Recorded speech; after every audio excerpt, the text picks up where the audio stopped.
네, 오늘은 어린이날을 맞았습니다. 우리가 어린이 주일을 지낸 것이 불과 며칠 전인데요. 로버트 폴검이라고 하는 분이 있습니다. 이분이 어린이와 관계된 책을 기록한 것이 있는데요. 그 책의 제목이 이렇게 됩니다. 내가 정말 알아야 할 모든 것은 유치원에서 배웠다. 이런 책의 제목을 가지고 있습니다. 내가 정말 알아야 할 모든 것은 유치원에서 배웠다. 네, 이 책의 내용을 보면은 사람이 살아가는 데 있어서 꼭 필요한 아주 기본적인 태도와 자세를 기록한 잠언집과 같은 책입니다. 자, 이 책에서는 15가지의 항목을 이야기하는데요. 오늘 우리가 어린이날을 맞아가지고 자녀들과 손주들이 참 훌륭한 성품을 가진 인물들로서 성장할 것을 기대하면서 함께 그 내용을 나누려고 합니다. 자, 이 책에서 첫 번째로 무엇이든지 나누어 가지라 이렇게 말합니다. 두 번째로 공정하게 행동하라. 세 번째로 남을 때리지 말아라. 네 번째 사용한 물건은 제자리에 놓으라. 다섯 번째 자신이 어지럽힌 것은 자신이 치우라. 여섯 번째 내 것이 아니면 가져가지 말라. 일곱 번째 다른 사람을 아프게 했다면 미안하다고 말하라. 여덟 번째 음식을 먹기 전에는 손을 씻으라. 아홉 번째, 변기를 사용한 후에는 물을 내려라. 열 번째, 균형 잡힌 생활을 하라. 매일 공부도 하고 생각도 하고 그림도 그리고 노래도 부르고 춤도 추고 놀기도 하고 일도 하라.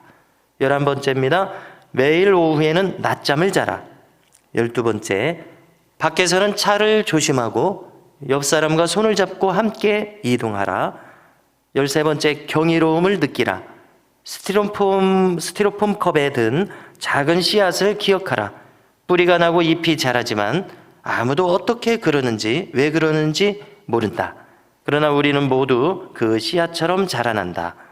14번째, 금붕어와 햄스터와 흰 쥐와 스티로폼 컵 속에 작은 씨앗마저 모두 죽는다. 우리도 마찬가지다. 15번째입니다. 그리고 그림책인 딕과 제인, 태어나서 처음 배운 단어, 모든 단어 중에서 가장 의미 있는 단어인 보다라는 말을 기억하라. 이런 내용입니다. 마지막에 보면 딕과 제인이라는 책이 있는데요.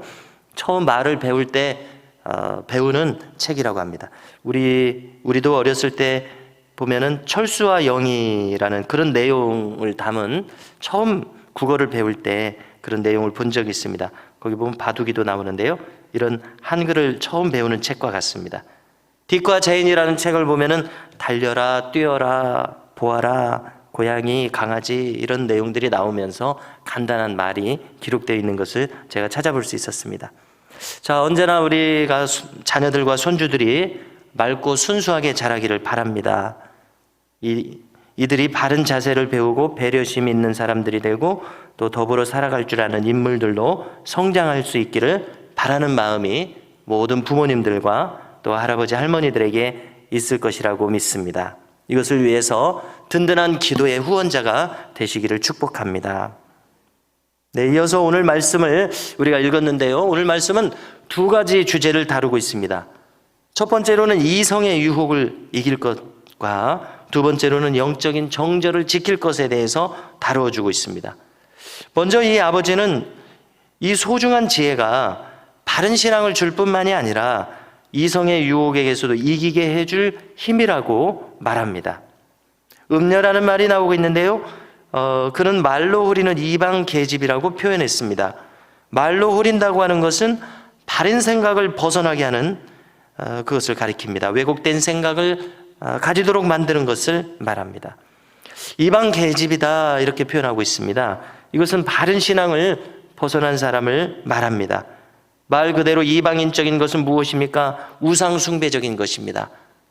그것과 맥을 같이 한다는 의미입니다. 17절을 보니까 이 여인에 대해서 보다 구체적으로 알려줍니다. 첫째로 이 여인은 젊은 시절에 결혼한 남편을 배신한 여인입니다. 뿐만 아니라 하나님과의 언약도 버린 여인입니다. 그는 이방인임에도 불구하고 신앙을 가졌었던가 봅니다. 그런데 그 신앙도 버린 겁니다.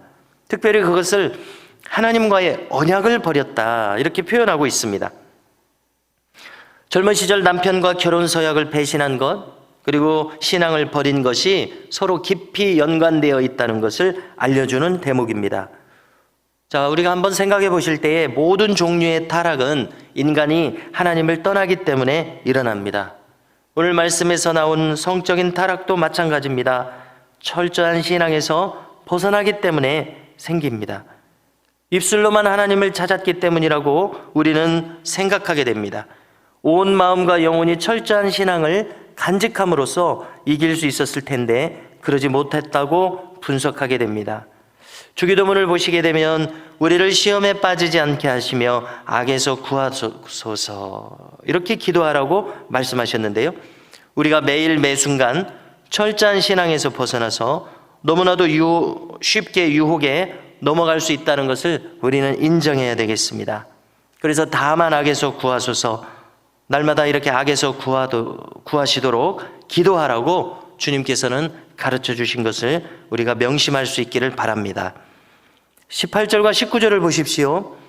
이렇게 영적인 정절을 버린 사람, 그래서 이성의 유혹에 빠진 사람은 사망으로 기울어진다고 말합니다. 생명의 길을 얻지 못한다고 말합니다. 얼마나 심각한 결과입니까? 이처럼 아버지는 아들에게 간곡한 교훈을 주고 있습니다. 지금까지 인생길을 걸어오면서 자신이 뼈저리게 체득한 경험을 전수해주고 있습니다. 얼마나 귀중한 교훈입니까? 20절에서 이어서 말씀합니다. 지혜가 너를 선한 자의 길로 행하게 하며 또 의인의 길을 지키게 하리라. 정직한 자, 온전히 행하는 자는 땅을 얻을 것이지만 악인은 땅에서 끊어지고 간사한 자는 뽑힐 것이라고 말씀합니다. 여러분, 오늘 말씀을 보니까 이처럼 아버지의 교훈은 선명한 교훈을 전하고 있습니다. 지혜로운 사람은 곧 선인이 되고 의인이 됩니다. 그런 달리 말하자면 믿음을 가진 사람입니다. 지혜로운 사람은 믿음을 가진 사람입니다. 자, 우리가 신약 성경에서 그리고 하박국서에서 보면 믿음으로 의롭게 된다고 말씀하지 않습니까? 그러므로 지혜 있는 자는 곧 믿음이 있는 자입니다. 그렇지만 오늘 말씀 마지막 부분을 보니까 반대로 악인은 하나님 나라의 땅에서 설 곳이 없다고 말씀합니다. 마태복음 15장 13절을 떠올려서 말씀드리겠습니다. 심은 것마다 내 하늘 아버지께서 심으시지 않은 것은 뽑힐 것이다, 이런 말씀을 하셨는데요. 이런 말씀과 맥락이 같다고 생각합니다. 성도 여러분, 오늘 말씀을 보니까 참된 지혜자는 영적인 정절을 지키는 자라고 말씀하셨습니다. 우리 모두가 영적인 정절을 철저하게 지킴으로 말미암아 우리 자신을 죄악의 유혹에서 지킬 수 있기를 주님의 이름으로 간절히 축원합니다.